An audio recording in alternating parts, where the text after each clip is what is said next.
welcome everyone. Full spiritual vibe I'm getting, all youth and truth and all people sitting with great postures. This is like the filmmaking bunch. All the people are sitting hunched. This is all the Sadhguru bunch, all looking bright. So I'm here today in conversation with Sadhguru, and the topic for today, or the area we are covering, is youth and truth, and we'll try to stick to stuff that's relevant to us. A lot of questions come from me personally, things that trouble me and things that I wanted to ask someone, and I thought it's a good opportunity. And we picked a bunch of questions from the people as well, from the general youth as well. So I'll start, Sadhguru.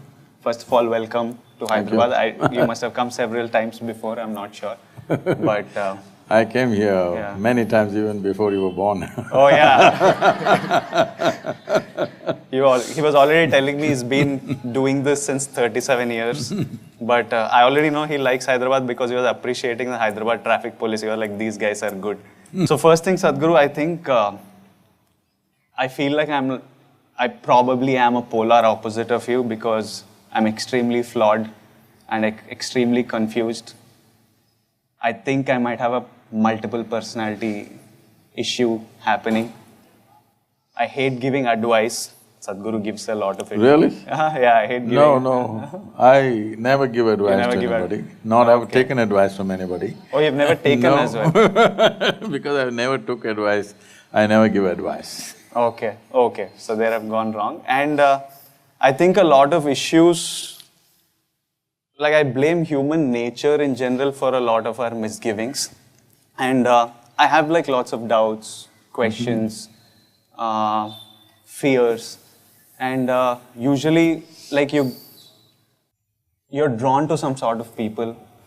You build a relation, you trust them. And usually these are the people you go to with your fears, with your doubts. These are the people you share your problems with. This is the first time I'm sitting with a completely strange man, a guru, and opening up to these fears and questions. So first thing, Sadhguru, is I would like to get to know you a little bit better. So my first couple of questions are about you. Can I proceed? My first question is, I'm not as aware as you guys, but I do watch some of his videos, and I'm always surprised by how do you have an answer to everything, like, and most of it makes sense. And my first feling was this. Hey, what do you mean most of it, huh? As in, like, I asked you about happiness and you sold me inner engineering program. So other than that, and I feel like common sense is very uncommon. That's already very uncommon, and I always wonder, how do you have an answer to everything, like? See, it's like asking, how come you see the tree?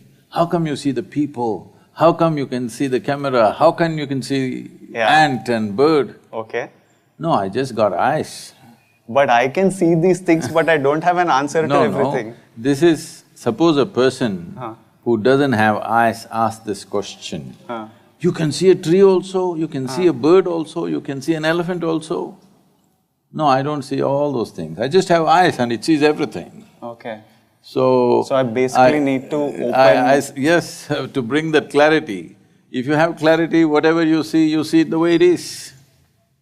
If you don't have clarity, you muddle it up in your mind with all kinds of things. Essentially, this is happening. This is an evolutionary issue in the sense. See, this development of the cerebra, of this cerebral activity, of this ability to process information and thought the way we are doing it right now, is a new happening in the evolutionary scheme of things. So you have a brain for which you don't have a stable enough body. So the brain is not functioning for you, it's functioning against you most of the time. What you call as fears, anxieties, troubles, you romanticized all those things in the movies but essentially, it's your brain working against you. I think very tragically, one Telangana or Hyderabad television anchor recently committed suicide about 4 or 5 months ago, jumped off fifth floor or so, and then she left a note, "My brain is my enemy." Well, it took millions of years to get this brain to this state, and now it becomes your enemy simply because you don't create a stable enough platform. This is all human beings have to do. If you create a stable enough platform, then your intelligence will work for you rather than working against you. When it works against you, you call it stress, you call it anxiety, you call it fears, you call it confusion, you call it madness, but essentially it's just that your intelligence is turned against you. Please don't romanticize this, because your intelligence must work for you. If your intelligence turns against you, there is no force in the universe that can help you ever. So you're saying if we create a stable enough body to handle this brain, we will… I said a stable platform. Platform. Which body is included. And how do we create this stable platform? That's why I gave you the inner engineering program. How many days is this program? Oh, this can be just a weekend. A weekend? Yes. What we need is 32 hours of focus time. Okay. We can format it over the 7 days, evenings, okay, or one strong weekend. Okay. But essentially we need 32 hours of focus time. So my next question was, do you have some sort of superpower, because this sort of clarity you have and how you can analyze everything and give a reply, I find it hard to see very rarely you see a person be able to do this. Now we have explained that it's a stable platform that makes you do it, but so there's this saying that give a man a fish and you'll feed him for a day, teach him fishing and you'll feed him for life. So I wanted to ask you, tell me how to develop this platform so that I don't need to ask you answers, I will go and give people answers. But… You will see this all the time around me. When people come initially, they come with 1,000 questions. As they settle down into practices, they are there for 10-15 years, they have not asked a single question. This doesn't mean all questions got answered, questions dissolved. So do you think if I do this engineering program, I'll have clarity like you and be able to respond to… If you do inner engineering program. Yeah, if did I just call it engineering? Okay. If I do that, I will be able to sit and give answers to people like this. You should also stop acting and be real.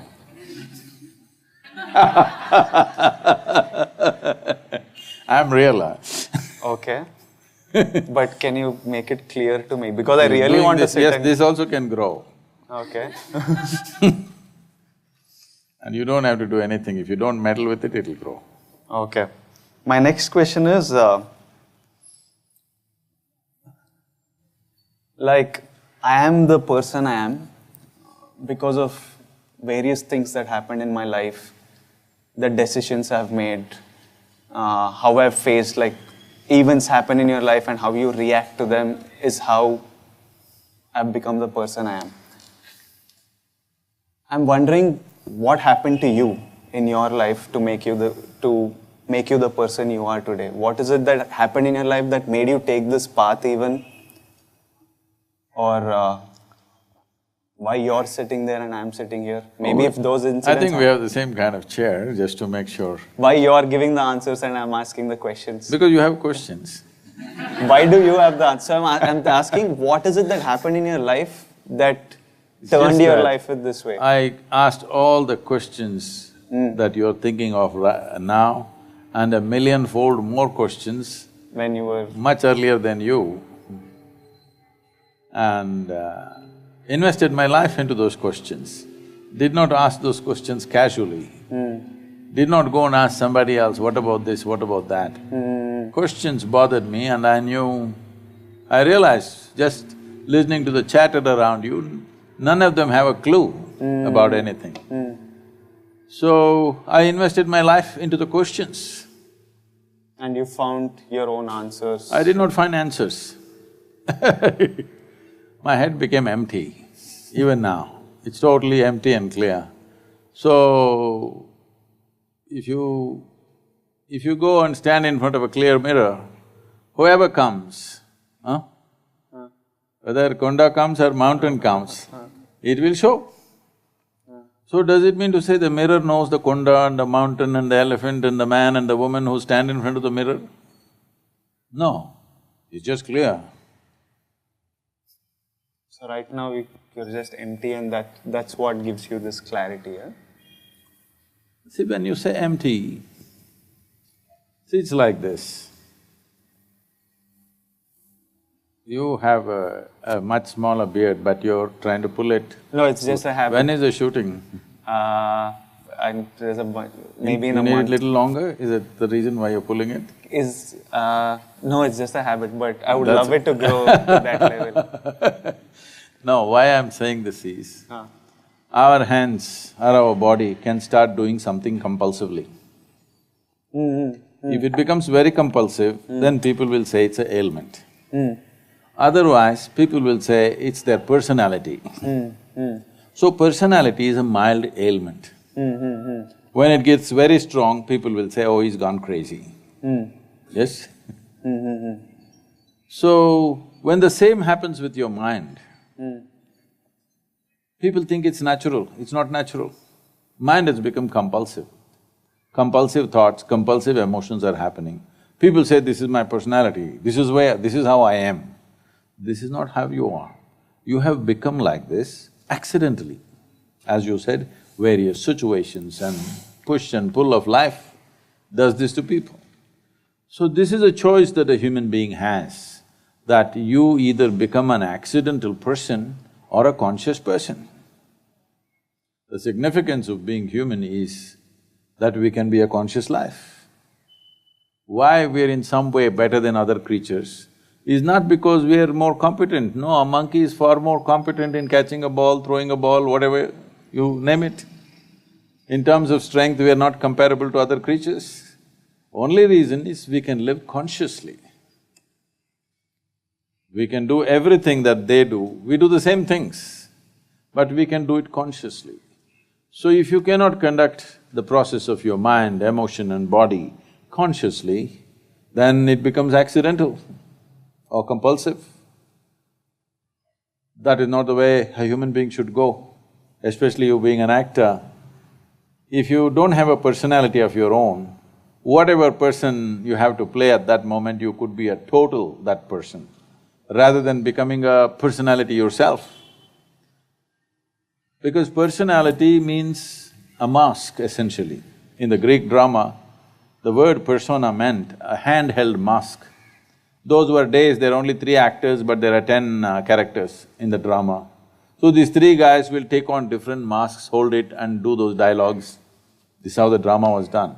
So when this mask gets stuck to your face and you can't remove it, that's called a personality. So why do you need a personality? To do different kinds of activity, you need different kinds of personality. People who've been around me for long enough, they have this trouble of seeing me. I warn them, see, I'm going to change my persona now. Watch out, I'm going to change everything about me, don't think I've lost it and don't fall off, hang on. Well, some people have the wisdom to hang on, some people will lose it and they'll fall off. Though I warned them 6 months before I changed my personality completely changing everything about me, the way I think and feel, what food I like also I change. Because this is what a human being means. But you do that consciously? Consciously. To what objective, like why? Just for a change or? No, to fulfill different purposes. Okay. Like some spiritual stuff? No. Life purposes. When I was in the mode of consecration of Dhyana Linga, people saw me like a fireball, always intense. Spoke very little, rarely smiled. Now they can't believe that. So once that was over, then I told them, see, we've lived on the peaks for too long, time to get down to the valleys and do something more easy and simple. So then I get into the activity in the world. So I change my clothing, I change the way I eat, I change the way I look, I change the way I smile and talk, everything, because now you're reaching out to the world. At that time, it was a different goal altogether. Now it's a different thing. So accordingly, you do that. from this conscious living and compulsive behavior, what would you like to tell us? Like, what is better for us? Because we are all just reacting to every day. I'm faced with different situations, and I'm just reacting to them, and I'm doing whatever is in my best interest. And that is shaping the person I become, and I'm making these decisions consciously. Maybe this I'm doing compulsively, but this I don't care about. It doesn't affect my life in any way. No, I was just joking. Yeah. So, but the rest, we are all making mostly conscious decisions. See, as you said, you're reacting to situations. Yeah. When you say reaction, it means it's compulsive. There is a difference between reacting to something and responding to something. Okay, maybe wrong vocabulary. No, there is reaction. You may think through what is your well-being, but still it's a reaction, isn't it? No, we are also responding to You're situations. also… I mean, nobody is 100% this or that. Let's not misunderstand. Somebody is all up there and somebody is all down here. There's no such thing. Every human being rises and goes down, up and down, happening. But the fundamental thing is, in a day, from the moment you got up today till this moment, hardly a quarter of the day is gone. How much of your thought, emotion, physical activity has been conscious? Including your breath and heartbeat and everything else. Oh, if I have to sit and be… But this is supposed to be involuntary, no? Breath and stuff. It is involuntary, but are you conscious is the question. Are you conscious of your breath now, every breath? See, you can inquire, anybody can inquire, people who are around me, traveling with me.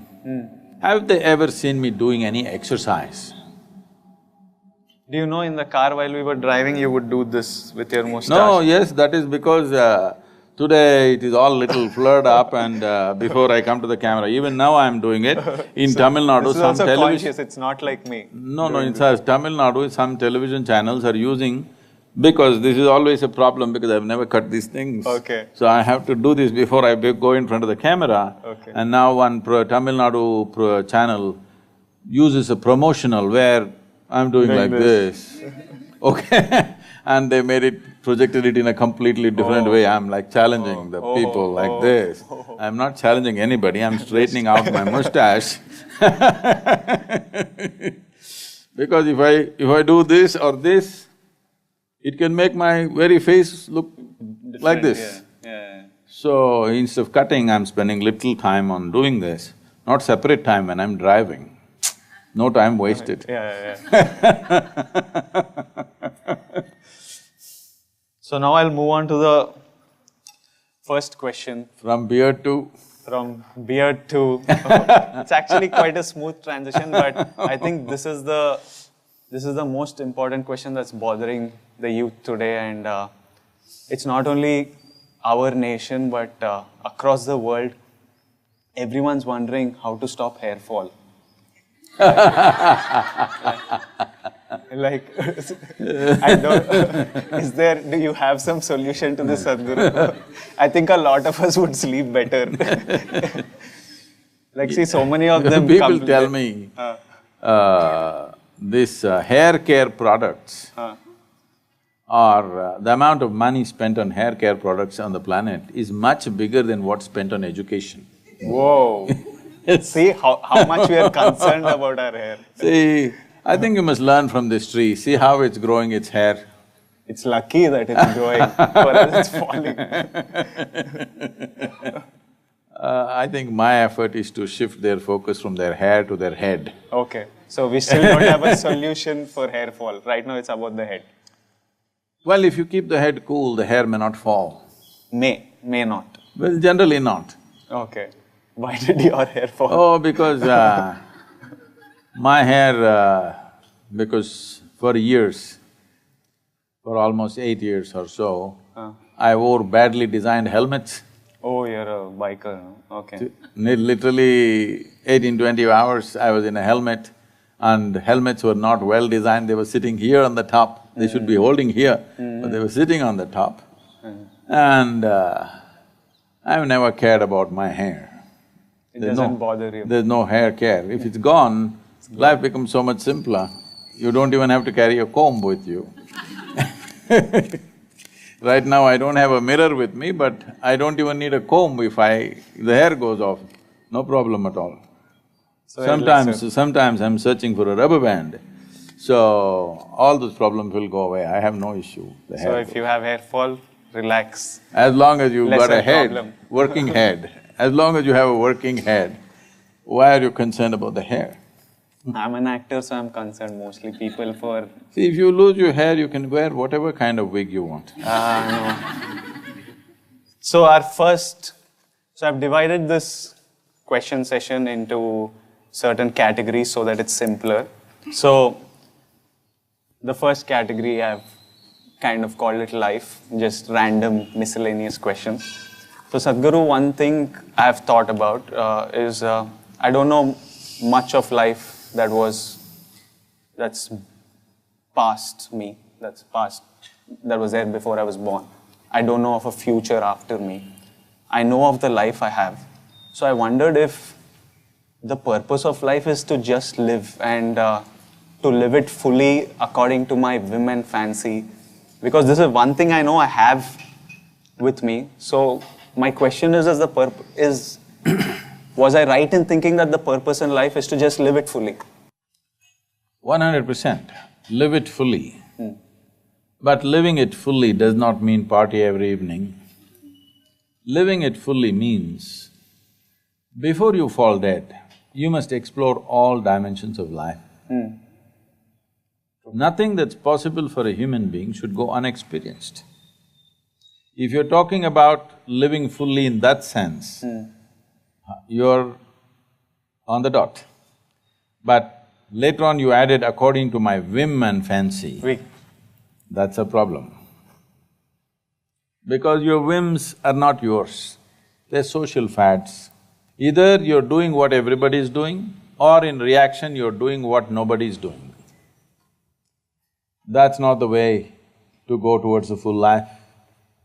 But exploring life to its fullest depth and dimension is the really only purpose of life. Otherwise, what else? But what is this depth and dimension? What are these dimensions that we are supposed to explore? Is it true that you have a body? Yes. Hair or hairless, but body. Is there. So body is something that you slowly accumulated over a period of time, isn't Okay. it? You're not born like this. Yeah. So you have a thought process. Yeah.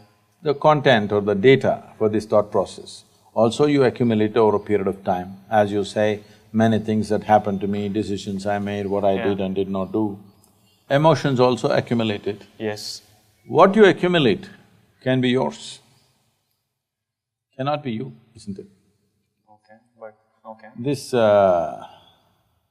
samosa, is it you? It's not. If you eat it, I might extract some nutrients from it if there are any. no, it becomes you, isn't it? This body is just this. Yeah, till it's in Just my the food system. you have eaten, isn't it? Okay. So, this is not you, but it becomes you. Okay. It's not true, it's still not you. Then Most people don't get the point till you bury them.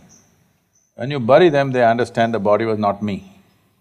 So what you call as my body, what you call as my mind, is something that you've accumulated. It's like, my car is parked there. If it's a new car, you think it's you, because if somebody makes a scratch on it, your heart will break. So, inanimate things are becoming you. This means you are giving up human life totally. When something inanimate becomes you, obviously this phenomenal life and the exuberance of that life is lost. So the moment you get identified with something that you've eaten, the moment you become a samosa, if you eat lot of them, you'll become a triangle like that. Yes. Some people don't know when to stop the samosa eating, they will become like a triangle. So, if you get identified with the samosa, this is me, is it a tragedy or no? Or do you call it as exuberant life? No, it is a tragedy. It is a tragedy. So if you get identified with the body, it's a kind of tragedy. If you get identified with the heap of information you have in your mind, that's another kind of tragedy. You're not exploring life, you're just trapped in the physiological and psychological circuit. Instruments that were given for you, for your use and life, have become bigger than life. But so now we are saying this body is not me, this thought I process. am not saying, you tell me. Huh? Are you samosa? No, wait. So you spoke about people realize it when they are buried that this body is not me. So that means, are you saying that we exist after the body is buried? No, no, no. Then how are they Is thinking? it true the soil that you see here is what became the food that you eat? Yeah, from it the plant took nutrients Yes. and… yeah. The soil became food. Food became flesh and bone. If you get this point right now, you will live a different kind of life. But most people get it only when you bury them. Till then they don't get it. I think I'm in that category. After buried, No, that's why get the point. That is why we stepped out and trying to reach the young people, because we want them to get it now. If they get it now, they can live a phenomenal life, because life is such a great phenomenon. It's the same life. See, when it comes to body, that's your body, this is my body.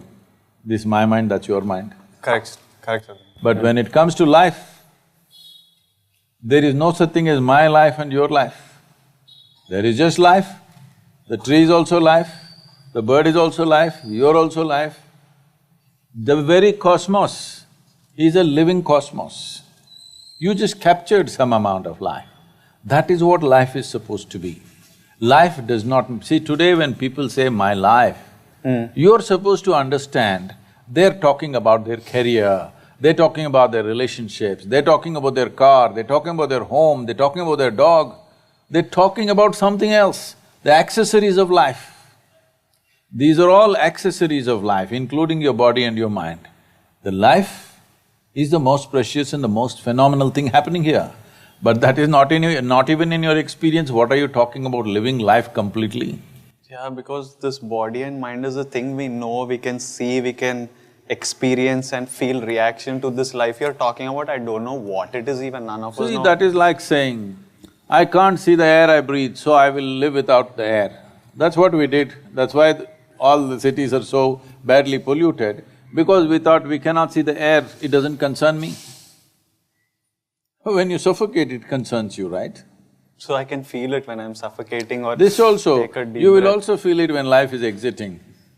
When it's exiting, you Yes, feel you it. feel it. I am saying, isn't it time that you feel it when it's here? Yeah, I want to. When it is housed, you must experience it. When it's exiting, you realized, what is the point of that? For this, if I do inner So engineering… this is the reason why I have stepped out for this Youth and Truth, because most people think spiritual process is at the last moment of their life. When they're dying, they must know something. I'm saying when you're living, when you just started your life, when life is ahead of you, you must know this. We want to, I want to. I can't speak for everyone, but I definitely want to, and I'm going to try and dig deeper so that I can get to other questions. See, what is engineering means, what one person thinks magic is actually another person's engineering, isn't it? Yeah, I agree. Yes or no? Yeah. I don't understand how a car functions or how a bulb comes on. For me, it's magic. I don't admit all this, your fans are watching. No, I'm quite open about my ignorance levels. So, it's engineering, but suppose 100 years ago, I brought a phone and made you talk to somebody in another part of the world, you think I'm doing magic, isn't it? Yeah. So engineering is like that. If you're finely engineered, you look magical. Other people think you are magical, but you know you're well engineered. Do you think I look magical? Do you think Sadhguru looks magical? I'm not finely engineered then. One thing that always bothered me, Sadhguru, was why do human beings find it so hard to live and let live? Like, I think it's such a simple concept that I will mind my business, I will be happy, you do your thing. Like, countries are messing with each other, religions are messing with each other, castes are messing with each other, people, inside families, people mess with each other. So I'm just like, why can't everyone mind their own business and be happy and do their thing? So why is that's living… a very simplistic desire. If you look at the way we are structuring our lives, it's designed for conflict. Okay. Right now, our idea of being happy, happiness means what? You must have this, this and this. So whatever that this and this, it is always in limited quantity. Now, right now as we sit here, between the tree and us there is a conflict. The tree wants to put its roots down into the earth, but because of people have been walking here, as much as she tries, she doesn't get to touch. See, there, close to the stem, it touched, but she wants all this because she knows her survival and her prosperity depends on how many roots will find the soil. But we are sitting here drinking tea, we think we are very happy, but we are encroaching because this is the nature of physical world. Because physical world or the physical itself has happened because of a defined boundary. Now, through the physical world, you're trying to achieve something which is not physical in nature. Your happiness was never physical, your joy was never physical, your love was never physical, it's something that you experienced. Certain pleasantness of life within you, which you gave names to it. But now you're trying to achieve the non-physical through physical means, and now as you expand, you will find it doesn't matter if you remove all the trees on the planet, still you're not happy. Not even healthy after some time, forget about happy.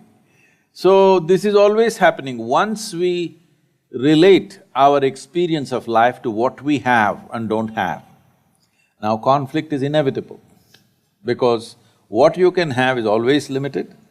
Physical is always going to be limited because it's a world of boundaries. Without boundary, there's no physicality, isn't it? Without a defined boundary, there's no physicality. Now, you are a Devarkonda. Well, your ancestors settled for a small kingdom, but if you give them little power, they would like to occupy the next kingdom. In the history books, we will write, I come from the Vijayanagar empire. In the history books, if you read what glorious victories our Krishna-Devaraya had, we are all very proud of it.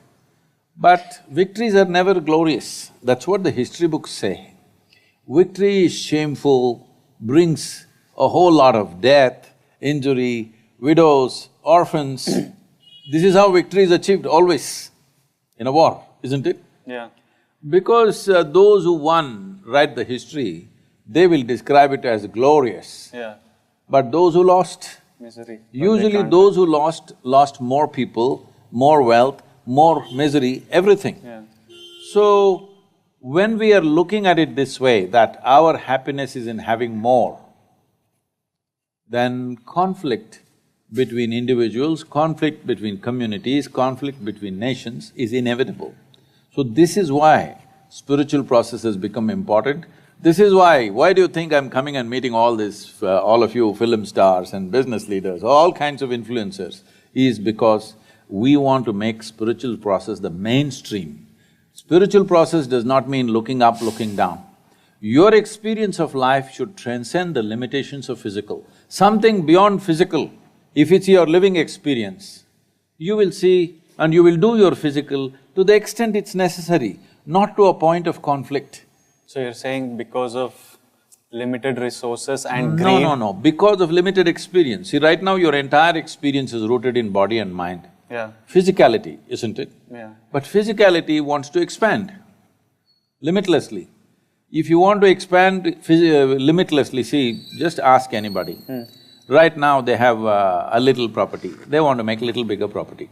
But this is more for security than just constant expansion for most of us.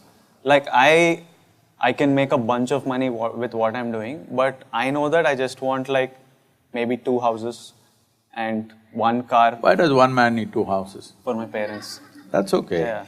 You can have 10 also, that's not my concern. Yeah, so All I'm saying I'm not is, constantly is expanding. no, you will expand. See, your expansion may not be in property. See, if you know money, you'll think only unlimited money. If you know property, you'll think unlimited property. If you know knowledge, unlimited knowledge. If you know fame, you will look at unlimited fame.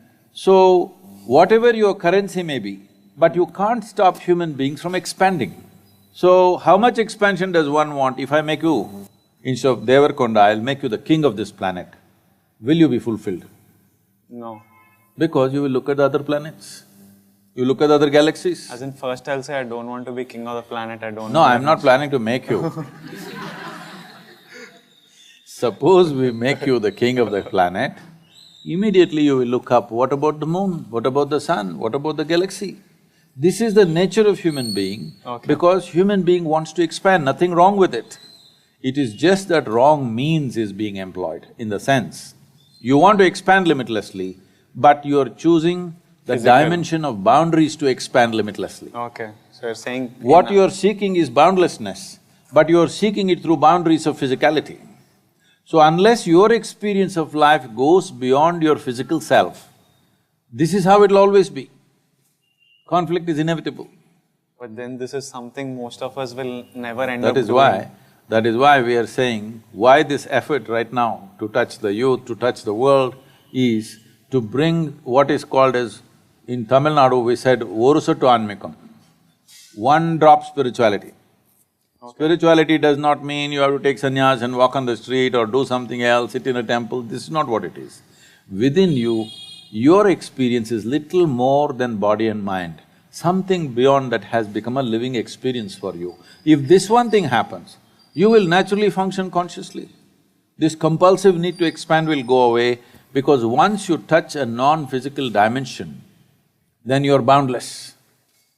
Once there is an experience of boundlessness, you understand physicality has to be managed.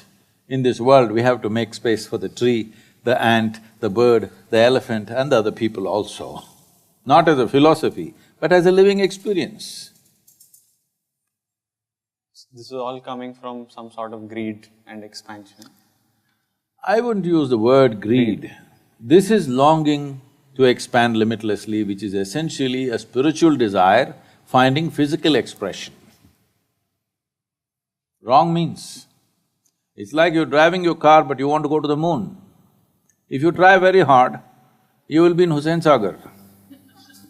Maybe we are doing it unconsciously. Totally unconsciously. This need to expand is very unconscious. See, the need to expand is wonderful, otherwise human beings wouldn't progress. But it's being conducted unconsciously and we have misunderstood this longing to expand limitlessly as a physical need, because right now our experience is limited to physical self. So, this is one question in the segment that comes from a boy called Bapu Chaitanya. So Bapu wanted me to ask you, is being patriotic or is patriotism good? See, a nation is an artificial situation we have created in the world. What is the ideal? Well, it would be fantastic if it was a global village or nation, as we call it. But will the globe happen without management? So for management we need… No, we anyway have to have a leader. Yeah. Now, should we have an Indian leader, African leader, American leader? Question will come. Then fight will start. That's how nations have happened. Who should manage which part of the world? Because we could never agree that who should manage the whole world. So we made it into small parts, well over 200 parts.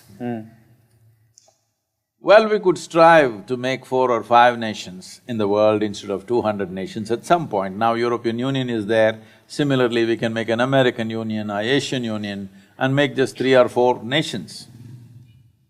It looks like a good possibility, but there is also a prospect that if they get heavily armed, if 2 continents go to war with each other, there'll be no small wars, there'll always be only world wars. So in some ways, the way it's broken, it's okay because it's broken on cultural lines, linguistic lines, so many things, religion, this, that, in so many ways it's broken, it's best to preserve that. Now, is patriotism a good thing? Patriotism means an emotion towards your nationality or your nation. See, do you believe that you can build a family without investing your emotion? As in, build a family, maybe not. Have a family, yes. But build a family, no. Well, I was not talking about an arrangement. I'm saying, can you really get the best out of the people around you, whom you call as family, if you do not invest your emotion in that? We can't. No.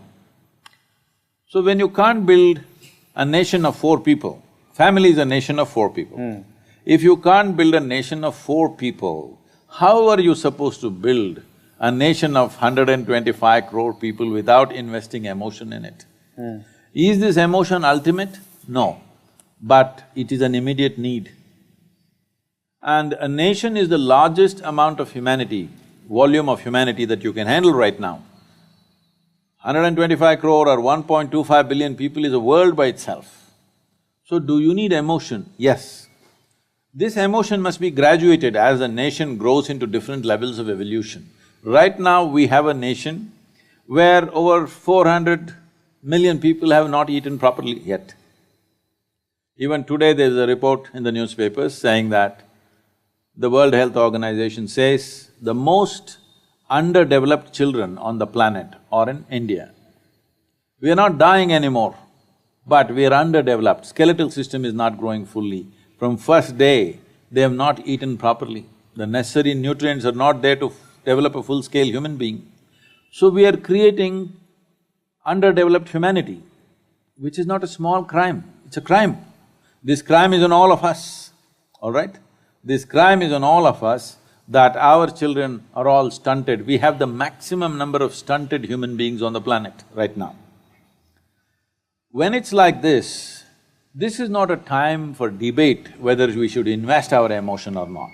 Still after 70 years, daily we have issues on our borders. Daily soldiers are dying, all right? Yes. If only, if you tell all the soldiers who are standing, because I've been engaged with the armed forces, with the BSF, with the Indian Army, Coast Guard and all of them, ITBP, all these people, if you only tell them, I've been to Siachen, I've met the Siachen warriors on the yoga day. If you look at the hardship they're going through on a daily basis, not fighting the enemy, just the natural elements, at 22,000 feet, camping out there, continuously being there 12 months of the year, if you just tell them, this nation doesn't mean anything to them, at least they can go back to their families. When a man stands there on the border, willingly to sacrifice his own life, willing to widow his wife, willing to orphan his own children, is it a small thing? Have you even understood what we're talking about? So if you tell them, we are not interested in the country, they can also go home and do their own thing. So, these are different levels of evolution in a country. Right now, sovereignty of the nation is constantly under threat. And millions of people, nearly 500 million people are not even fed properly. In this state, we need a lot of patriotism, you know? Every one of us should be Bharat Mata ki Jai right now. Let us say in another 25 years, all these people are fed, everybody's comfortable and well-to-do, everybody's getting the education and the nutrition and stuff, then you must downscale your patriotism a little bit. Let's say tomorrow it all becomes Asia, Europe, everything becomes very friendly, it's all business and no war, we will lower our militaries and everything, nuclear arms are down, then you can further lower your patriotism, down. Someday if it's such a situation comes, we can live here without even thinking I'm Indian. Will be wonderful day, but that's far away. Right now you need it. You need it in full force because the sovereignty of the nation is in trouble and half the people have not even eaten properly. What are you talking about? So, his follow-up question was, because I'm born in this country and because it's giving me security and support, if it's okay to be patriotic and if I can be proud of being patriotic, why can't I be proud of the caste I'm born in, of the religion I'm born in, of the race, color of skin I'm born in, if they are also giving me support, if they are being a smaller support system, like a caste is a smaller size of our country itself, or a religion is also, he's born into this caste, he's born into this religion. So it's like, when they are also providing me this support and stuff, why can't I be proud into the caste? Because nation is like geography divided on geographical lines, this is divided on caste lines. See, all these things that you mentioned of nationality, caste, religion, language, ethnicity, color of my skin, all these are… A human being is a composite of all these things. Yeah. You cannot exclude any one of them. Right now, the mode in the country is such, you know, there is an English saying called throwing the baby with the bathwater. You know how this term came? This term came because at that time, in a cold country like England, the families had bath only once a year. Okay. How's that for you? Not in India, okay? Even 10,000 years ago, we were still having bath every day, but English had bath only once a year. Okay. Because a cold country, from October onwards, it's cold, cold, cold, only end of May, June, mid-June. Okay. So at that time, they have a family bath, so big bathtub. First, the man of the house will take the dip. If that guy goes in and comes out, it's already turned dark.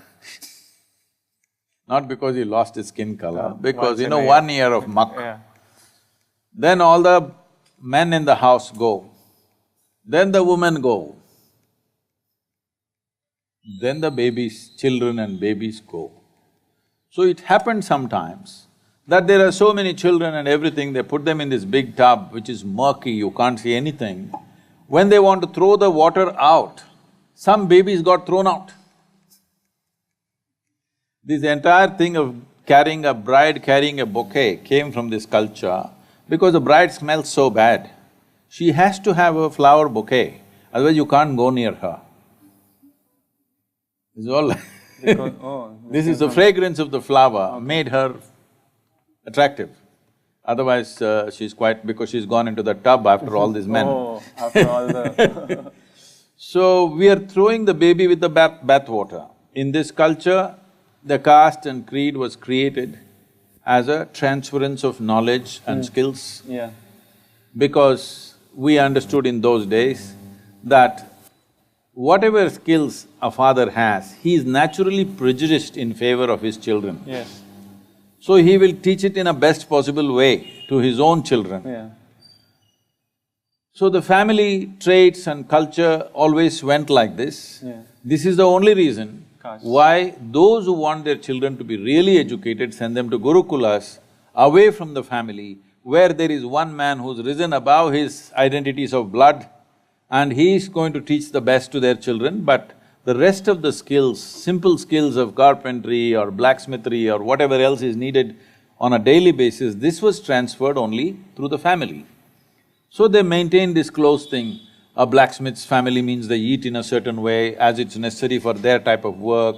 They will marry only a blacksmith's girl because she knows how to make the fire, this, that. If you marry a carpenter's girl, she won't know how to do this. So it is from this they did. Out of this, a phenomenally kaleidoscopic culture we created. It's so fantastic. From one community to another, they're living side by side in the… in the neighborhood. For probably 100 years, 2-3 generations have lived. But the way they cook this home and this home is distinctly different. Okay. If I go to any house, if I just smell the seasoning, I just tell them what caste you belong to. Okay. Just if I smell the seasoning, I know what caste you belong to. Do you think we still cook it as… If they're married in… if they're married in the same thing and traditionally Women who are trained in that are there, but today most women are going to school and college, they never spent enough time in the kitchen, so Now things everybody change, smells like pizza or whatever, that's a different thing. But it is so distinctly different. You should not destroy this. The only thing we need to take away is the discrimination. Unfortunately, our differences became terrible discrimination, that we started treating people badly, this profession is low, that profession is high, if you are doing this, we will treat you badly. This discrimination we need to take, but right now we are trying to level out the whole culture, which is not going to work, and if it works, it'll be a very poor nation. We will become like other nations where everybody eats only burger, okay? Here also people are beginning to eat only burger. I have nothing against anything, but the thing about a human being is to do things in an aesthetically correct way. I don't see how it is very civilized or correct to take food which is about 7 inches tall and open your mouth 7 inches and eat it. That is the way of a crocodile. That's not the human way. We have been taught to eat in a certain way because a human being wants to do everything in a beautiful way. Dog also eats, cat also eats, but we want to eat with style. We not only want to nourish ourselves, we also want to make it into an aesthetic process in our life. If those things are taken away from our life, what is the point in the name of leveling out the society? Well, if you make everybody into monkeys, we will all become same, of course. You just have to genetically push back everybody to be a monkey, we'll all be one kind of monkeys. That is not the intent. It is perfectly fine to be proud of your culture, to be proud of whatever you belong to, but if you have the sense to appreciate how other people are different, you also appreciate the difference. They are different and you must appreciate the difference. World is colorful, India is as colorful as it is only because all of us are so different. Every 50 kilometers you drive, people are different, they speak differently, look different, dress different, eat different, everything different. So it's fantastic, we must keep this color in the country. This color has not come just like that, 10,000 years of maturity to get this color.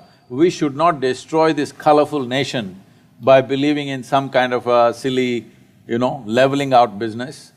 But at the same time, it's very, very important that we remove the discriminatory aspect of it and we learn to appreciate all the differences that others have. My next topic is on love. This is an age where we all…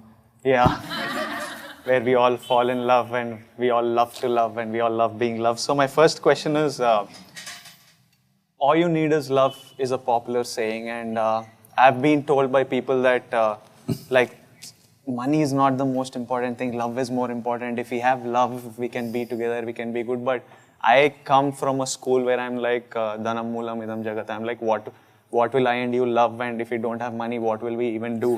So my question is having a life full of love and not much money better, or is like going for ambition and working on our careers and making lots of money and security, but then maybe you don't find the right person, but you settle or whatever. So what is a trade-off? Because it is a trade-off. We don't have time to do both things, like most of us don't. So I was told some things were going on in the WhatsApp and stuff, that in Hyderabad, after the demonetization, women are beginning to marry for love. Women are making so much money, Sadhguru. So, I would like your definition of what is it that you're calling as love? First of all, that's another question. Like, my personal feeling, like, I don't know. I've felt love, but I don't know how to define this word. I think this is a word that greeting card companies came up with to market stuff. And one more issue I had with love is, because it's so untangible, when I say I love you, you say I love you, we could be completely… Say that, hypothetically. Hypothetically, like, when someone says I love you, I think maybe she means that I will give a kidney, I'll give my life for you if you're in trouble. And maybe when I say I love you, I'm like… No, she only said I'll give my heart, never the kidney. No, but to that extent, that I will do, my life is yours. When someone says I love you, they could mean that. And I could reciprocate with I love you to the same person, but maybe my meaning is that I really like spending time with you and you're the only person, and whenever I want to go out, I want to spend time with you, but I will not give a kidney or give my life for you. So the thing is, we just say I love you, but because it's not tangible, you never know what is the exact this thing of it. So that is that's one vague conversation which will go on forever. And I have so many questions for you, and I think we're running out of time. No, this kidney love I like. Oh, you like? But tell me what is better. This is an answer I need. Like, can we survive with love and not enough money, or is money important and then we can also find love, like whenever we can, if we do? See, we went through this in some way in the beginning. Okay. What you call as myself right now is a body, a certain amount of thought and ideas and whatever. We will stick to this dimension. And if you go to another dimension, I lose you there. And there is a bunch of emotions. Okay. And there is life energy. Without that energy, all this wouldn't be functioning. Okay. So these are 4 dimensions. Okay. What you're referring to as love is a certain sweetness of emotion. The question is not about who triggered it for you. It is just that because of somebody or something, you started experiencing a certain sweetness of emotion, which became so valuable at that time, you promised a kidney. At that moment, because that sweetness meant so much that actually in Hindi they say something, what, gurda, something, what is that? What is that, huh? Something I will give away my kidney on. That same thing is said in a more powerful way. Okay. So, at that moment I'm willing to pull my kidney out and give it to you, but not the hair. That is clear, okay? So essentially it's sweetness of emotion. What sweetness means is, see, if the body becomes sweet, we call this health. You feel healthy because there is a certain sweetness in the body, pleasantness. Sweetness is pleasantness, isn't it? You call something sweet because you say, oh, she's so sweet, because she's pleasant. For you, in your experience, she is pleasant, so you say it is sweet. So, if your body becomes pleasant, we call this health. If it becomes very pleasant, we call this pleasure. If your mind becomes pleasant, we call this peace. You're feeling pleasant, so you say, I'm peaceful. It became very pleasant, you call this joy. Your emotions become pleasant, you call this love. It became very pleasant, now you call it compassion. If it is somewhat pleasant only for one person, we call this passion. It became very pleasant, we call it compassion. Now, you feel like that, absolute sweetness towards the tree and the air you breathe and the people, you don't even know who they are, it doesn't matter, you have pleasantness. So we say compassion. If your very life energies become pleasant, we call this bliss. If it becomes very pleasant, we call it ecstasy. If your surroundings become pleasant, we call this success. So right now what you're doing is, you're pitting sweetness of emotion versus sweetness of the surroundings. To create sweetness of the surroundings, we need the cooperation of many forces. Situations have to cooperate, people have to cooperate, many things have to fall into place, otherwise success doesn't happen. Pleasantness of surroundings will not happen unless there is a skill to it, there's a talent to it, there's a certain amount of management to it, there are many things. But the sweetness of the body, the sweetness of the mind, the sweetness of the emotion and the sweetness of your energy must be 100% you're making, isn't it? Yes or no? The sweetness of the surroundings, everybody has a stake, all of them will play a role in this. But the other 4 dimensions, the sweetness should be managed by you. So if you are in charge of that, then you would keep this always profusely sweet. Your mind, your emotion, your body, everything, you would keep it that way. Then all these struggles wouldn't even be relevant to you. This is one dimension. Money is a means to facilitate external situations. Love is a means to create internal pleasantness. How can you use a bathroom spray to make global warming go? Can you? I can't. It But the doesn't thing work is- like that, I'm saying. Yeah, it doesn't. What I'm saying is, the sweetness of inside or sweetness of surroundings both require time to build that sweetness. No. Huh? Like if I have to be successful in my… Sweetness of outside needs time, Yeah. energy, effort, Like a resource. relationship needs nurturing, you need to spend time See, that with is the different thing. This is what I'm trying to distinguish. See, love is what happens within you. This is the sweetness of your heart. Relationship is… sometimes it's hard work. Oh, when I'm talking about love, I'm not talking spiritual, this is all No, I'm relationship not talking only, anything everything. spiritual. There's nothing spiritual, this is emotion. Okay, See, right now, you're smiling. yeah. Is it spiritual or just a regular smiler? Spiritual dimension I don't understand. That is I'm what, full you ground. don't have to understand that because you don't even have to name it that. All I'm saying is, if your body is feeling pleasant, you feel smile. healthy Yeah. and nice. If your mind is feeling pleasant, you feel peaceful and joyful. If your emotion is feeling pleasant, you feel loving and compassionate. So, why do you want to call it spiritual, non-spiritual nonsense? There's no such thing. So right now you sit here, you have very sweet emotion, not towards anything or anybody, you're just sitting here, sweet emotions, has it happened to you? Nobody need to be there, just like that. If there is something, you share it.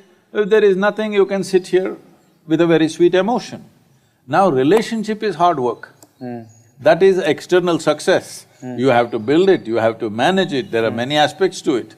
While the other person may be looking at your external situations too, all right? They're not just looking at the sweetness of your heart, they're also looking at what you're wearing, what you're driving, how you are, who you are, everything they're looking at it. Yeah. So, a relationship involves those dimensions, you cannot say it is completely free of that. Well, when the gurda thing happens, maybe little bit they will cross that. But it doesn't mean it's completely free of that, no. It's always involved, physical things are involved, isn't it?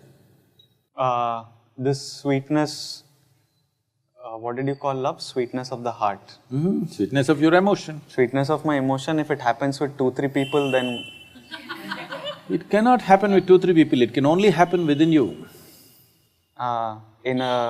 Okay. It only happens within you. If it is happening within me… No, 3 people are stimulating it. 3 people may be stimulating it. Okay. I am asking you, do you want to be a push-start machine or a self-start machine? Self-start? Self-start means your sweetness must be turned on by you. If you want to share it, you can share it. If you don't want to share it, you don't share it. But you must be sweet for your own self, not for some… See, love is not about somebody, it's the pleasantness of your existence, isn't it? Is it not important? Forget about other people, relationship stuff. But is it not important if you sit here, you are pleasant by your own nature, somebody need not come and poke you and crank you to be pleasant? Right now, what you're talking about is, 3 people have to crank me to make me pleasant. A very poor machine. You remember the old ambassadors? Yeah. Always they parked downslope, because morning you have to push. Now all the cars are self-start. Improvement, technological improvement or no? I'm just asking you to upgrade your technology so that you self-start. If you wake up in the morning, you're full of joy and love. If somebody comes, we will share. If nobody comes, we're just fine. One more question related to this in a very utilitarian, very basic, inhuman level. Our mind and eyes haven't been… You're also human, mate. Don't you call me inhuman, So, once when I was in my intermediate, and this is where your hormones are going through the roof, and this is mostly where you're attracted to the opposite sex or the same sex, depending on your choice. Once my dad sat me down and he told me, Vijay, if you buy a bottle of water, You can drink it, you can close the cap, you can keep it half full, you can know that when I reach that place I still have half a bottle of water. You can drink it to the last sip, you can refill it if you want, it's always with you. But if you fall in love with a girl, she's not an object, she's a person. And unlike an object, she has her own feelings, her own emotions, and she can develop likes and dislikes that might not suit you. She might make decisions that you might not think are in your best interest because she has her own life and she has her own choices. So it was like, what he was trying to do was, he was telling me, focus on your career now, because that will always, if you work towards it, it will always pay back. And for love, once you're settled and stuff, you can spend time on it. Right now it's about career. If I was a girl, he would tell me the same thing about a boy. So it again comes back to this question about, on a very real level, that we have, so many of us have to make these choices. Where do we pursue ambition with all our intensity and time and energy, or do we, when you find the right person, do you try and, it's hard to find this balance though, because it's very competitive these days, and you have to give it all to survival's much, you need to work harder to beat the competition and survive. Don't go on the competition trip, I'll come to it. So like nurturing a relationship versus nurturing ambition, like this was something he said. So I wanted to know your thoughts on that. Like, was he off the mark? Was he off the point? Was he… No, in his own way, what he's trying to tell you is, there is a time to build yourself and there is a time to live. If you try to live too early, then life may not stay with you. You may end up in a place that you yourself will not like after some time. So essentially he's saying, first build your life, then you try to live. But if you try to live too early, it won't last and you won't have a big life, you'll have a very small life. And one more thing is, we all love being loved. I'm talking again on a relationship level, that's all I know. No, let's settle this. When you experience love, it happened within you or here? I know you in the movies you're showing all those heart marks flowing this way and that way in Instagram and all that, but when you felt it, it happened within you or outside of you? It happened within me, but as a response to something. In stimulation. That's why I said, do you want to be a self-start machine or a push-start machine? Somebody has to come and stimulate, only then you will feel sweet. So you're saying without any stimulation, I can sit here and just feel full of love and feel happy and stuff? If you're self-start. Whoa, that must be a cool place to be at, like to See, feel it is cool. It must be a cool place to be at. We have to try and get there someday, like. That's why in engineering. But first have to pay rents. First have the paying rent will not even be a concern. When… Yes. Because you can just be under a tree and No, be that's full not of the love. point. It's not being under a tree. Being under a tree is fantastic, but it's not about that. See, right now, small things are being made big because most people don't need an enemy. They're doing fine by themselves. They are self-defeating all the time. Their own thoughts, their own emotions trouble them more than the world, isn't it? Why are your thoughts and emotions working against you? Should they be working for you or against you? Which way is it? But yeah. If they're working for you, you think earning a living, paying a stupid rent and eating what you want is a big problem? Earthworm and grasshopper is earning its living. With this big brain, you can't earn a living? What are you talking about? Because such a big brain is working against you, that is the only problem. The only problem human beings have is, they got a big brain and the damn thing is working against them. If it is working for them, making a living, surviving in the world is not even an issue. That's why I feel like all problems are… self-created. Our nature, like they didn't structure us properly, they should have done it. No, where no. the brain works first. Now we have to sit and go to engine. See, what is a possibility? If there is a possibility, if you do not explore the possibility, it becomes your problem. That's all that's happened to most people. Human being is a possibility. You are not fixed like other creatures. All other creatures, nature is fixed what they can be and cannot be. With the human being, see, we did not say a tiger being, an elephant being. We only said you, human being. Yeah. That means you know how to be. If you know how to be, will you keep your body, mind, emotion, energy in the highest level of pleasantness? Yes or no? Will you be blissed out or miserable? I'm asking if you know how to be. I would like to be blissed. Yes. So should we call you human being or human animal? You're a human being, because you're the only one on this planet who has the capacity to be. That means you know how to be. If you know how to be, you will definitely be blissed out. If you're blissed out, what is the problem? Paying rent, earning a living, managing relationship, is it a problem? Everything you will do effortlessly. Now, you are not fulfilling the basic aspect of being human being. You're not being, you're trying to do everything else. Do you think I'm capable of inner engineering from your time with me? I can't meditate 5 minutes. I feel like I'm wasting time. I feel like it's the most unproductive thing type. I'm very restless. No, that is because you've done all the wrong things. I didn't even try it properly, but… What I am saying is, when it comes to doing things with the body, what one person can do, another person cannot do. When it comes to the mind, what one person can do, another person cannot do. But when it comes to the inner dimension of the life, all of us are equally competent. Okay. Nobody is better equipped than anybody else. Okay. I am not better equipped than you, it's the same thing. Only thing is, I paid attention to that dimension, you did not. If you're willing to pay attention, it is as much possible for you as for anybody. 32 hours. 32 hours of focus time to start with.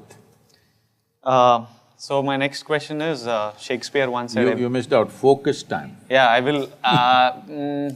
No, I we'll think- keep you focused, don't worry. With a whip. No, we have other ways. You think I'm such crude technology?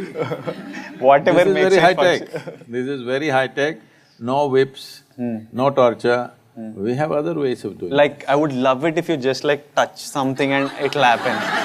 Like without sitting, like That if you also- just touch me like this and inner engineering happens. That in case I act in a movie with you, I'll do that. Boom.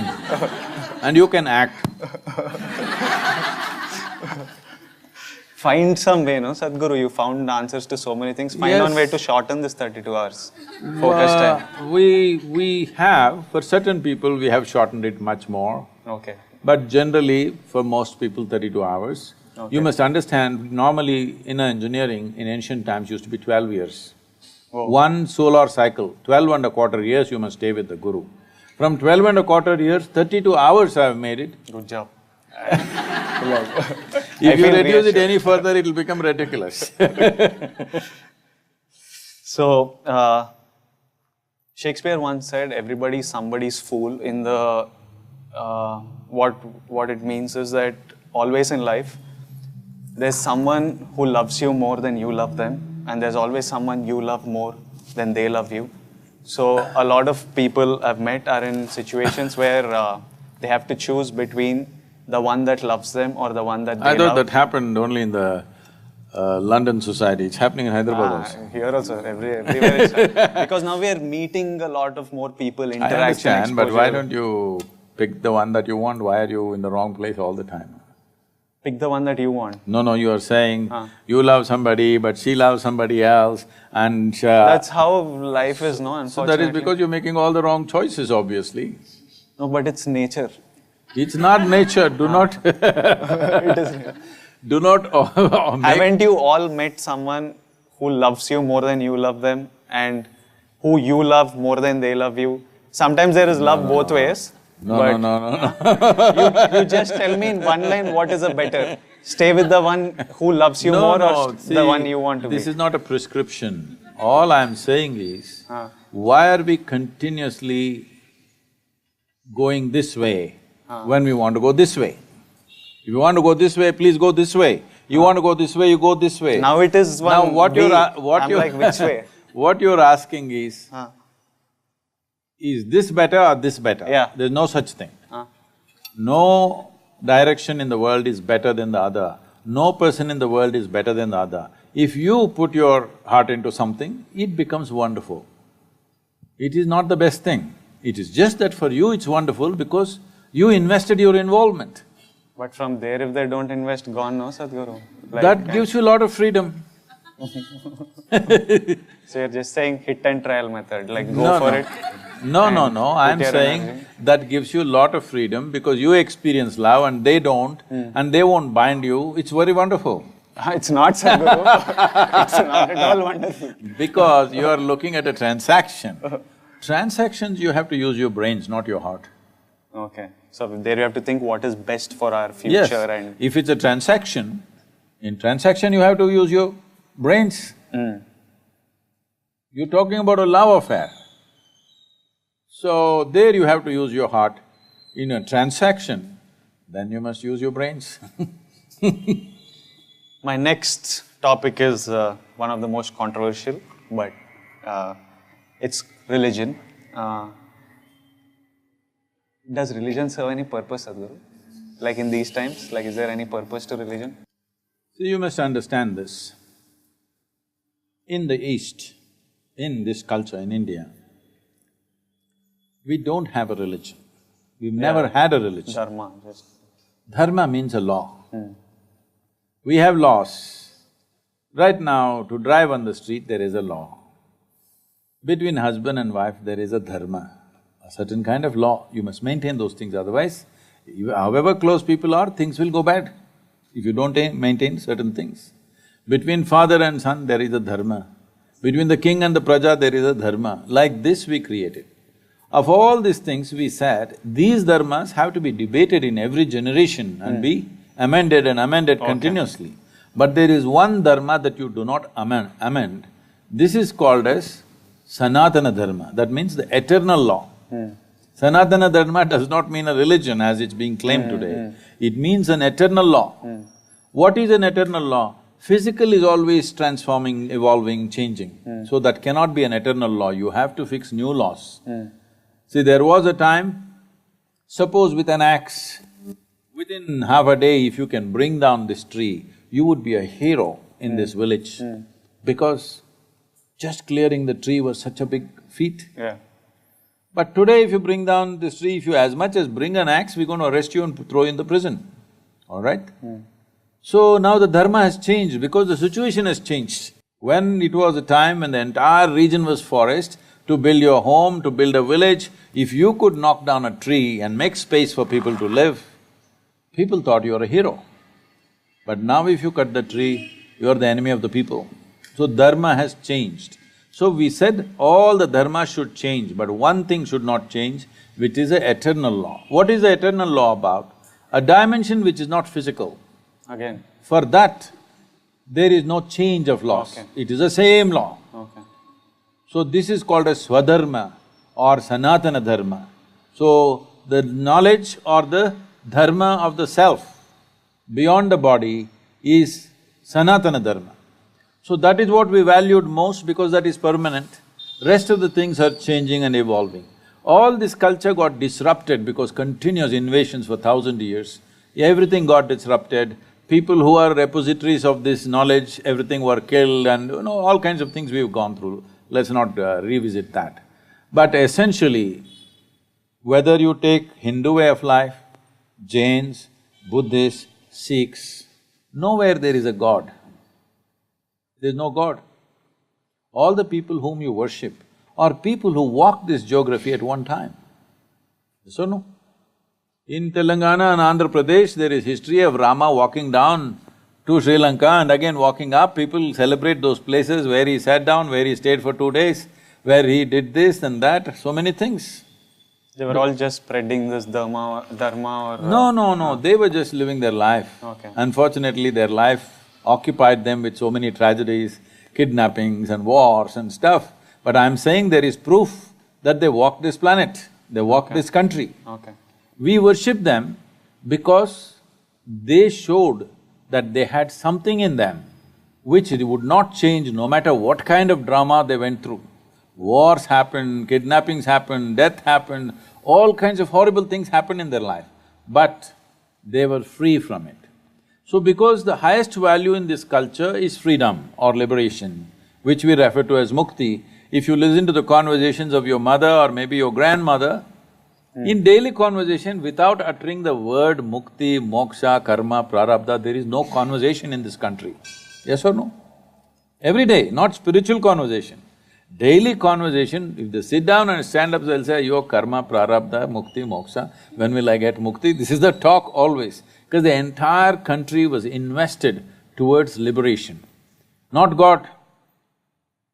We use these people as symbols of liberation. Even though life put them through all kinds of trials and tribulations, they remained above it. So we see that they are free. They are in a certain state of freedom that the physical world never disturbed them. But at the same time, they were not withdrawn. They were actively engaged in the physical world. Fighting a battle means absolute involvement, isn't it? When you're pitching your life out there, can't be any more involvement in life. So they're absolutely involved, but at the same time untouched by life. So we worship that quality because they're representing mukti, they're representing absolute freedom from life. So it's because of that these people became symbols, whether Rama, Krishna, Buddha, Guru Nanak or whoever, they all became symbols of mukti. Even when they were living, they were free. Actively involved but free. But does the religion serve a purpose? You're saying it is like a rule book that we follow to stay civilized? No, there is no rule book in India. But you called it the law. See, the law, that's what I said. Law, the reason why Indians are full of questions and now youth are asking all these questions is because this is a land of debate. Yeah, which is very good, When Shiva came, when Adiyogi Shiva came, he is a personality of that kind, that in front of him nobody would ask a question, but his wife asked him 1,000,000 questions. That is what is Shiva Sutras. And his 7 disciples asked thousands of questions. Well, you know Arjuna and Krishna, that question-answer business is big in India. See, Arjuna and Krishna are so intimate with each other, they know each other so well. But that guy in a crucial moment, how many questions he has? Because in this culture, dharma has always been a point of debate. Because dharma has to evolve, all dharmas have to evolve, except the sanatana dharma or the eternal law or the swadharma need not evolve because that is not changing. So this is a land of seekers of truth and liberation. Here there's no religion as such. We've taken this religious attitude from outside because outside heavy competition came. Once it came, we thought we must also organize ourselves like that. We are trying to, but we will never will, because the best thing about Hindus is we are always confused. No, it's a very good thing. Confusion means you have questions in questions. Otherwise, you have stupid conclusions about everything. The idiotic conclusions that people have made have destroyed this planet, killed millions of people around the world, simply because somebody has an idiotic conclusion about everything in life, isn't it? So, we don't have this is it kind of book. Our books are all debates. So people think we are confused. But we don't think confusion is a bad thing. We are joyfully confused. That's a great thing. You have concluded something. If I ask 2 questions, your conclusion will fall apart. That is why if I ask a question, you will kill me. Questioners have always been killed in every other culture, do you know this? They ask a question, you kill the man. That's one way of handling the questions. But if you entertain the question, it will lead to more and more and more. And this is how we've always been. So this is a godless, religionless land. But we have managed this culture well because this is based on human consciousness, not on heaven, not a ruling power up there.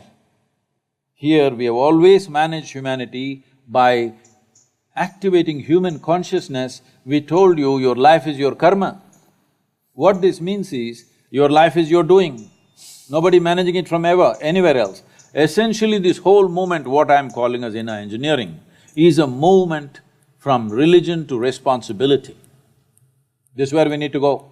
That every human being who sits here is responsible for who the hell they are and who the hell they're not. What they are and what they are not, they are taking complete responsibility for that. Only then individual human beings will live well, only then a nation will live well. Some of the questions I'm asking with regards to religion is just like… You're just trying to get me into trouble, I understand. No, it's actually… it's actually like you could say pass, Sadhguru, if you do not want… You can just say pass this question. No, but I you don't won't. pass any question because, that's why I'm sitting in the police lines. Oh yeah, I know that. So like some of these questions come from across… I think the youth that follow me, especially my friends, come from across religions and cultures, and these are things everyone questions, from be you a Hindu, a Muslim or a Christian. I think everyone… So I'm asking, some of these questions are very general, they don't come from any particular religious point of view. One question I had is, do you think these loud religious processions or rallies or these chants and prayers that are pushed over loudspeakers across religions, do you think it stems from some sort of insecurity or competition between religions? Is it necessary to have such a loud public display? Like, people have a problem with PDA, but if I hug someone or kiss someone, I'm at least not shouting. It's at least quiet, it's not disturbing anyone. So, do you think it's coming from some space of insecurity, these extremely loud display of religious fervor? No, competition. Competition stems from that. Yes. So if everyone's more relaxed, you think all this… Because religions are always trying to improve their numbers. Okay. Other religions are turning up the volume. Yeah, to keep their numbers or increase their numbers. Yeah, sad.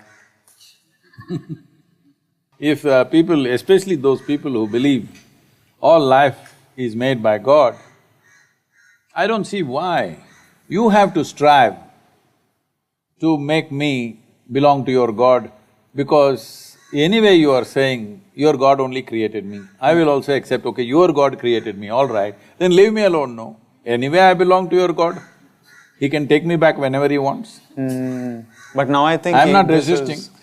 This has become like political numbers, yes. And so it's just like various… See, people have understood, not today, for a few thousand years they have understood.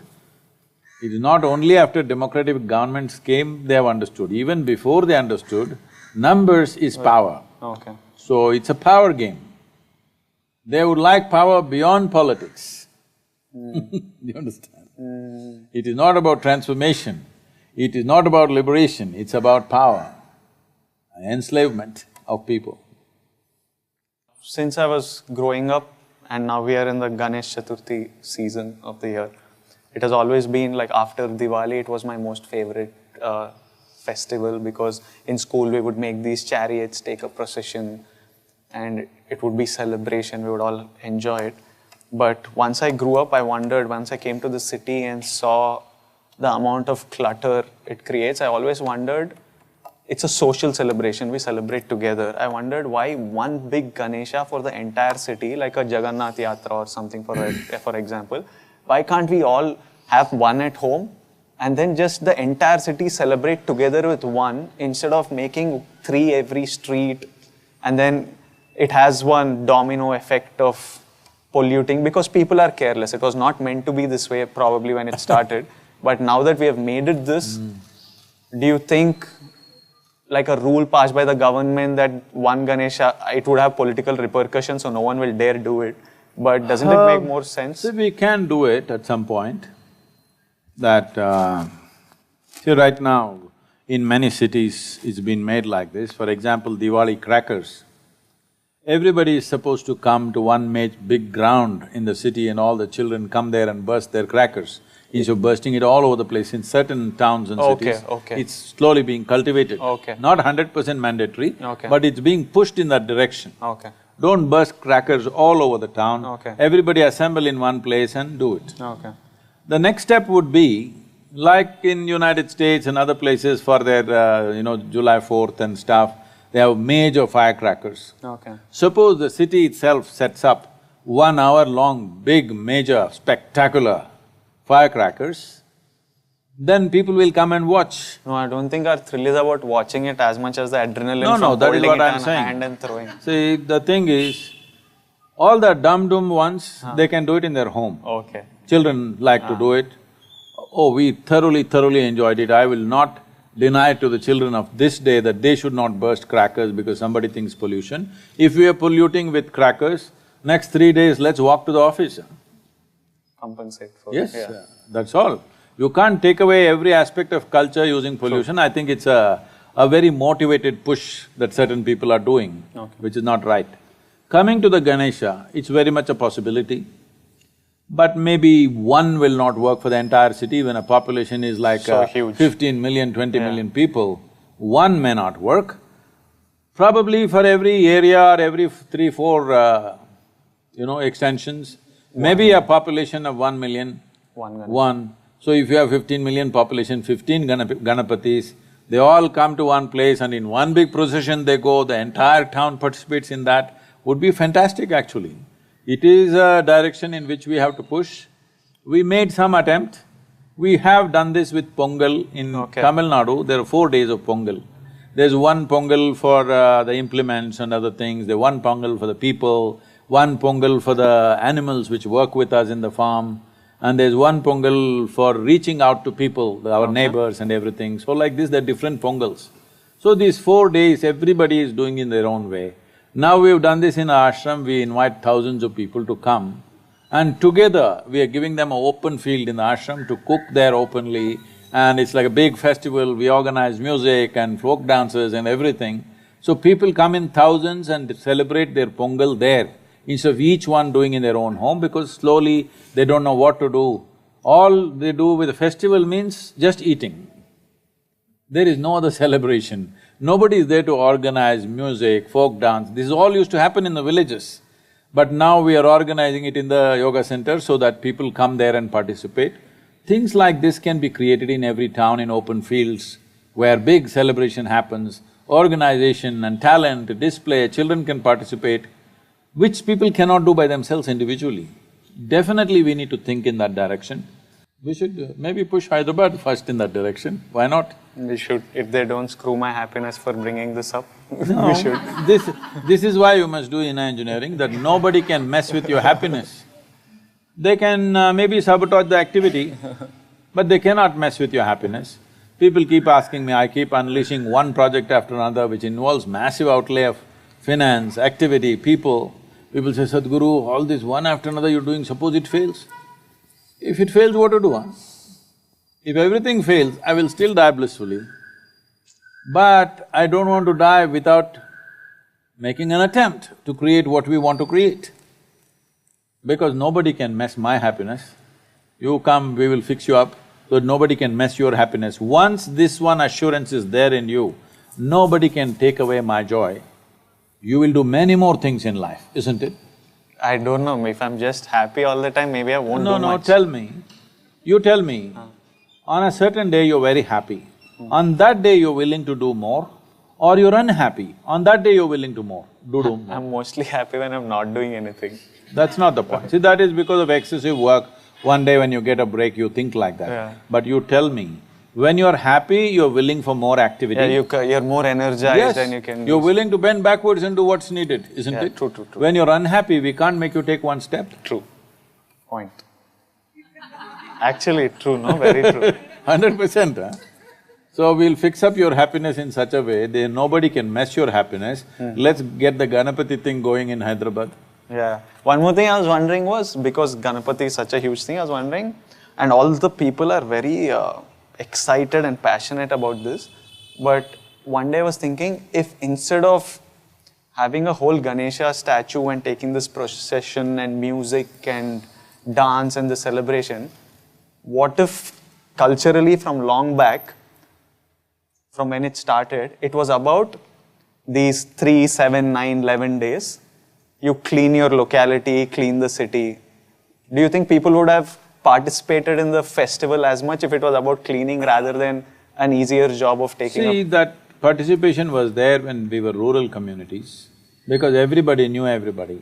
Here nobody knows, most people don't know who is their neighbor. Yeah, So they were not willing to go and clean that. Yeah, you feel all right? desensitized to it's someone Kind of. else's mess, why should So I only today we clean? are expecting an organized municipality or a corporation to do that.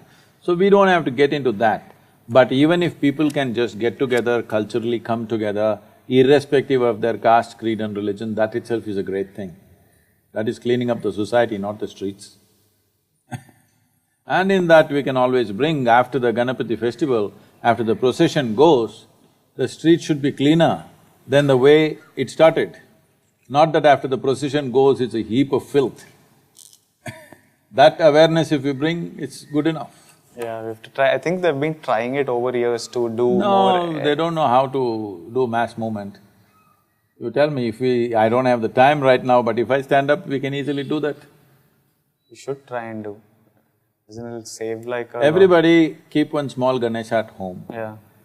Bring your Ganesha and surrender to the big Ganesha in the locality. This big Ganesha, all of them start off at the same time, 15, 20 of them in the town. Everybody goes, everybody at least gets to walk 10 kilometers, which itself is a great feat. Yeah. They don't have to swim in Hussain Sagar, but at least they walk to it. Yeah. That itself is a big thing. My next question is from a boy called Ganesh Kumar, which was… Oh. Oh, yeah. So the question, this is related to family. So he was asking, should I care and be concerned and put effort towards family who don't care about you as much? They are my family, but they don't care, they don't show any sort of appreciation for what I do and how much effort I'm putting. And they're so distant, they don't even wish during festivals or… and we all have relationships in life, be it friends, be it family, be it colleagues. Somehow some people just are not grateful for having you or don't give you the acknowledgement for the effort you put in towards this. So should you care enough to continue putting this effort towards them or should you just cut them off from your life? I am the cut-off batch. Like… See, what you wish to do, how much you wish to do with individual people is an individual choice. It's not for me to say something without knowing the realities of your life. True. But in general, why should your caring stop? Your activity or your time and your investment of time could be altered depending upon what is the relationship. But when you say family, generally you're talking about parents and siblings and stuff. Yeah. Well, today you've grown up and become a young man standing on your feet, but you must understand you were not born like this. Yes. You were born as a helpless infant. So somebody cared enough to someone who pees on you, who sits on you, who doesn't know how to eat, who doesn't know how to stand up, nothing. Somebody cared and made sure today you're standing up on your feet. That did not happen without any love or care, it happened, all right? Well, you may be measuring and saying, oh, some other parents are loving their children so much more, mine are not loving that much.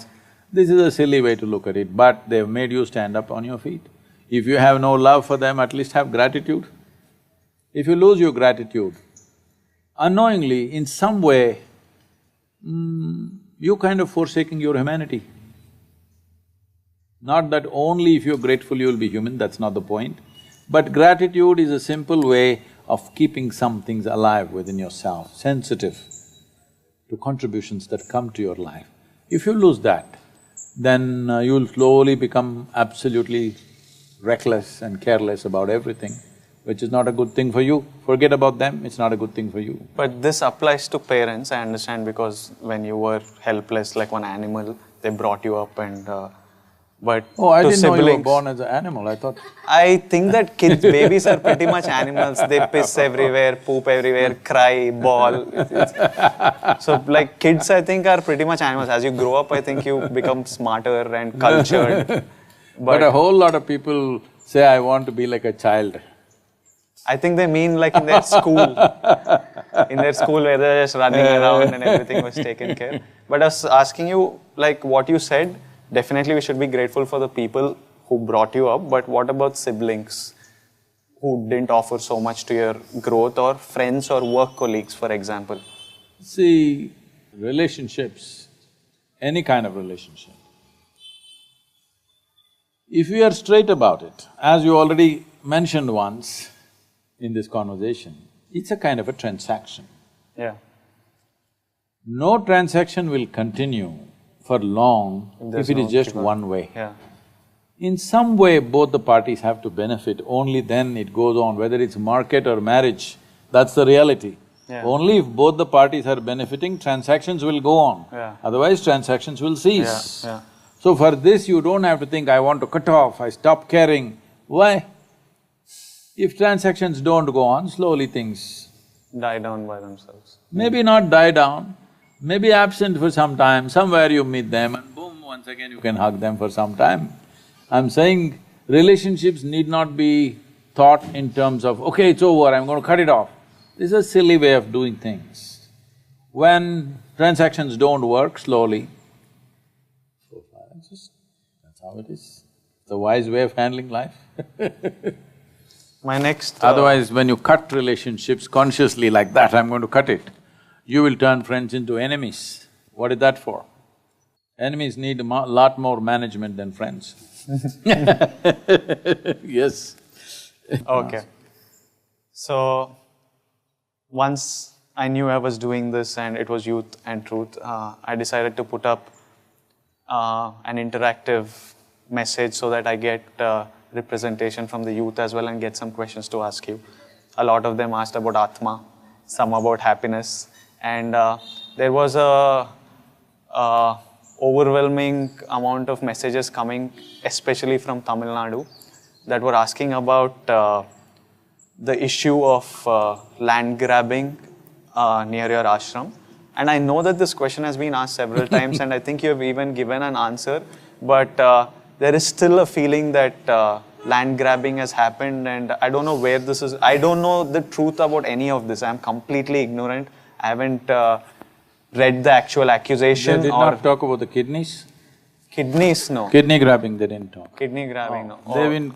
They've been going on with kidney grabbing for some time because it didn't work. Now they've come to land grabbing in the last 3 years. Oh, it's been In the going on last since 25 years, some campaign is going that I've killed 100 elephants, raised out a full rainforest. Nobody knows where the rainforest is, and I killed 100 elephants with just my bare hands. And I pull kidneys out, you better check it out, you might have lost one. And this land grab. I've said this openly, I shouldn't say it too often, but because you're saying young people from Tamil Nadu are asking, I'll invite these young people, your fans, ask them to make a group of whatever, 10, 20 people who are very smart. Let them come with all the maps and panchayat documents, everything. Anywhere, either private land, government land, forest land, 1 inch, not 1 acre, 1 inch, if Isha Foundation has grabbed 1 inch of land, this is the last you'll see of me, I'll leave the country. How… is that good enough? So, this saying, will put out… No, I'm saying this is going on like this.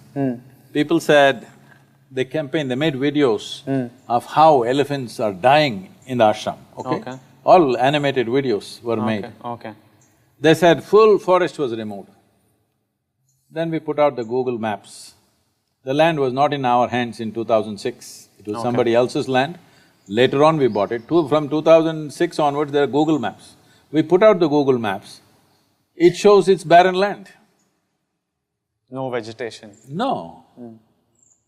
And you see the Google Maps from 2006 to now, has vegetation gone up or gone down? Well, before that there were no Google Maps. Check the panchayat records.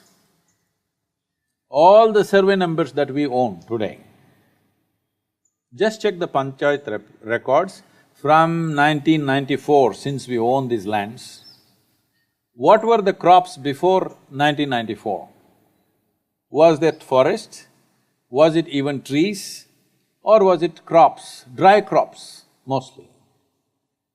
Well, check the panchayat records, don't go by what I say. But without checking, young people, if they're interested in truth or they're interested in just slander, you have done enough slander, United Nations recognizes me as the ecological champion in the world, okay? We are part of their program.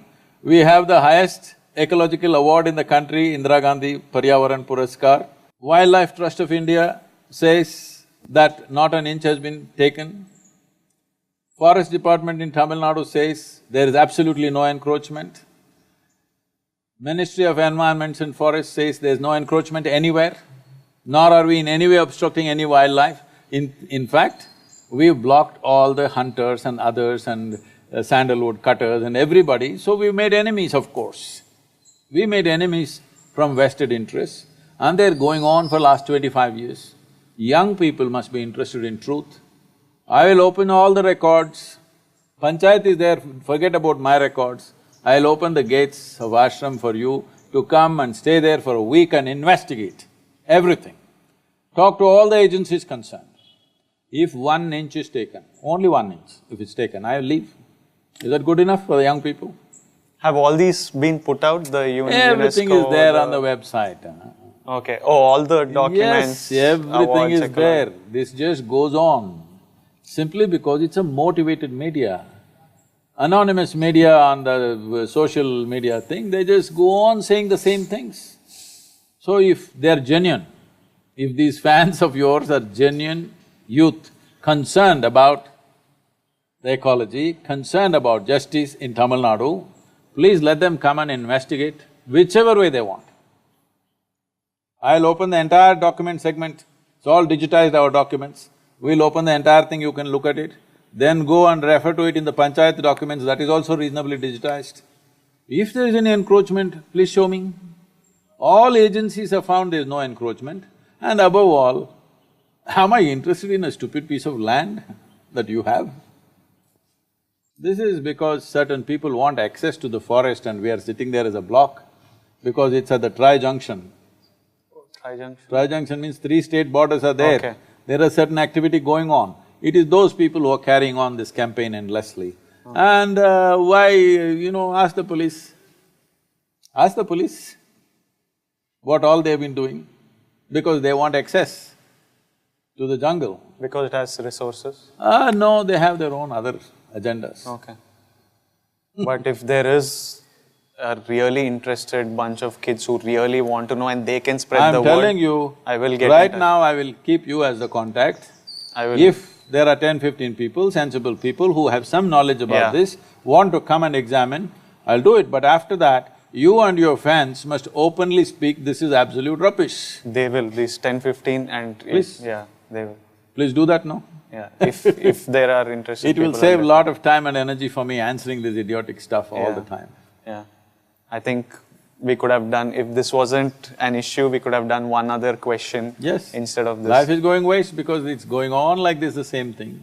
The Why I'm speaking like this is because young people who are with me, these are not people who come for money, these are volunteers.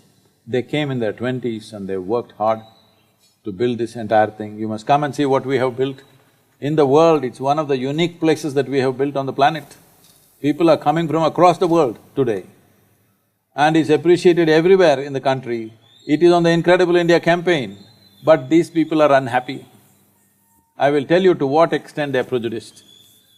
A group of government officials come for inspection, all right, including the collector. So one official says they have built a factory shed without permission. Isha. Yes, Isha has built. So we ask, where is the factory shed? We have not built anything. He points at Adiyogi statue and says, this is a factory shed. The collector asks, what is this? You're calling Adiyogi as factory shed? He says, as far as I am concerned, it's a factory shed because inside it has steel structure, outside it has sheet metal, it's a factory shed. You've seen the Adiyogi statue? I've seen the pictures. images. Yeah. Looking at the Adiyogi statue, if you're calling it a factory shed, just tell me who is this man? We have permission for a monument, we build a monument, but that guy wants to categorize Adiyogi statue as a factory shed and put some case on us. Tell me who, you must think through this politically, who is calling Adiyogi as a factory shed? So this is what young people are being influenced by. please come and examine if you want. Whatever you want, all right? Done, And 15 years ago, how the mountain was, today how it is, how green it is. There are images. Oh, please check it out. No, don't believe me. The entire mountain has turned green. Who did it? You think all these idiots who are writing nonsense did it? Millions of trees have gone up on the mountain. Who did it? Please check it out. People ask, where is the proof you planted? Well, go walk into the mountain and see all the trees are 18, 20 years old. That doesn't happen in a forest, isn't it? In a rainforest, if you find except bamboo, all the trees are 18, 20 years old, somebody must have put it, isn't it? You don't want to give me the credit, leave it. Somebody put it 18, 20 years ago after we came. Maybe I didn't do it, Shiva did it, it's okay. It's fine. We are not asking for credit, we are happy it's green. But I hope that this issue clears out and everyone No, has this their issue answer. will never clear out. At least for the non-motivated, because I've seen that seeing this discussion, people who are not motivated also tend to take sides, as in No, this new I'm saying this issue will never clear because they will come up with new things and new things all the time. Otherwise, they'll go on saying it because these are people, this is a Nazi mindset. They believe that if they tell a lie 100 times, it'll become true. Unfortunately, in this country, they've learned that. So, if these youth, we are talking youth and truth, if they're interested in truth, let them take a week off, come and examine every document, every survey stone around the boundary. If 1 inch is there, I will leave. Can they You will bring never see me cameras? again, huh? Can they You bring can bring cameras, please. Okay. You can bring cameras, I will set up a team to take you around, which is all our property. If we have occupied any forest land as you're claiming, you will not see me again. Is that good enough? Then I'll let them know. Thank you. Thank you so much, Sadhguru. Please take care, there is something that you need to handle right now.